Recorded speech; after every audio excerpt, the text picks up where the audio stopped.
தன்வி பாப்பாவோட meal plan தான் share பண்ணியிருக்கேன். எப்ப சாலிட் ஸ்டார்ட் பண்ணணும்னு கேட்டிருந்தாங்க. ஆஸ் பர் கைட்லைன்ஸ் 180 டேஸ் 6 மாசம் முடிஞ்சதுக்கு அப்புறம் தான் ஸ்டார்ட் பண்ணணும். மார்னிங் பாப்பாக்கு மொளக்கட்டி அரைச்ச கம்பு மாவு கஞ்சி தான் வச்சு குடுத்தேன். நான் பார்க்குற நெறைய வீடியோஸ்ல கம்பு, கேழ்வரகு 2யுமே அதோட பாலை எடுத்து கஞ்சியா காய்ச்சி குடுக்குறாங்க. பட் அதுல இருக்க ஃபைபர்ஸ் எல்லாமே போயிருச்சு அப்டின்னா அது வேஸ்ட்டு.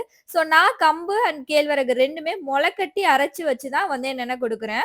அது கூட ட்ரை கிரேப்ஸ் அரைச்சு அந்த தண்ணிய தான் நான் சேர்த்துக்கிறேன். மாவ நல்லா கட்டி விழாம கரைச்சுக்கணும். அதுக்கப்புறம் நல்லா வெந்ததுக்கு அப்புறம் 2, 3 டிராப்ஸ் வந்து என்னன்னா நெய் அதுல சேர்த்துக்கிட்டேன்.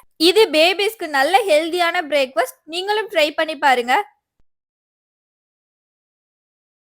லஞ்சுக்கு பாப்பாக்கு காலிஃப்ளவர், பட்டாணி பிளஸ் வந்து என்ன ரைஸ் சேர்த்து ஒரு வெஜ் ரைஸ் தான் வந்து என்ன பண்ணியிருந்தேன். ஸோ நோட் பட்டாணியில தோலை நல்லா ப்ராப்பரா ரிமூவ் பண்ணிருங்க. 1 பிஞ்ச் சீரகம் அதில் ஆட் பண்ணிக்கோங்க. ஒரு பல்லு பூண்டு, கொஞ்சோண்டு டர்மரிக் ஆட் பண்ணிக்கிட்டோம் அப்படின்னா நல்லா வெந்ததுக்கு அப்புறம் எம்மியான காலிஃப்ளவர் ரைஸ் ரெடி ஆயிரும். நான் காலிஃப்ளவர், பட்டாணி ஆல்ரெடி வேக வச்சு செகண்ட் டைம் தான் வந்து 3யும் சேர்த்து போட்டு வந்து குக் பண்றேன். பட்டாணி நல்லா வந்து என்னென்ன வெந்துருச்சான்னு சொல்லிட்டு செக் பண்ணி பாருங்க. இது தன்வி பாப்பாவோட ஃபேவரட்டான டிஷ்ஷா மாறிடுச்சு. காலிஃப்ளவர்ல பார்த்தோம்னா ஃபைபர் இருக்குது, பட்டாணில புரோட்டீன் இருக்குது, அரிசியில கார்போஹைட்ரேட் இருக்குது. பேபிஸ்க்கு ஹெல்தியான ரெசிபியும் கூட. நைட் டைம் பார்த்தோம் அப்படின்னா சிவப்பவுல நல்லா ஊற வச்சு அது கூட ஆப்பிள் பியூரி 2யும் ஆட் பண்ணி தான் கொடுத்துருந்தேன். நோட் சிவப்பவுல் ஒரு 2 to 3 ஹார்ஸாவது ஊறுச்சு அப்படின்னா நல்லா வேகிறதுக்கு ஈஸியா இருக்கும்.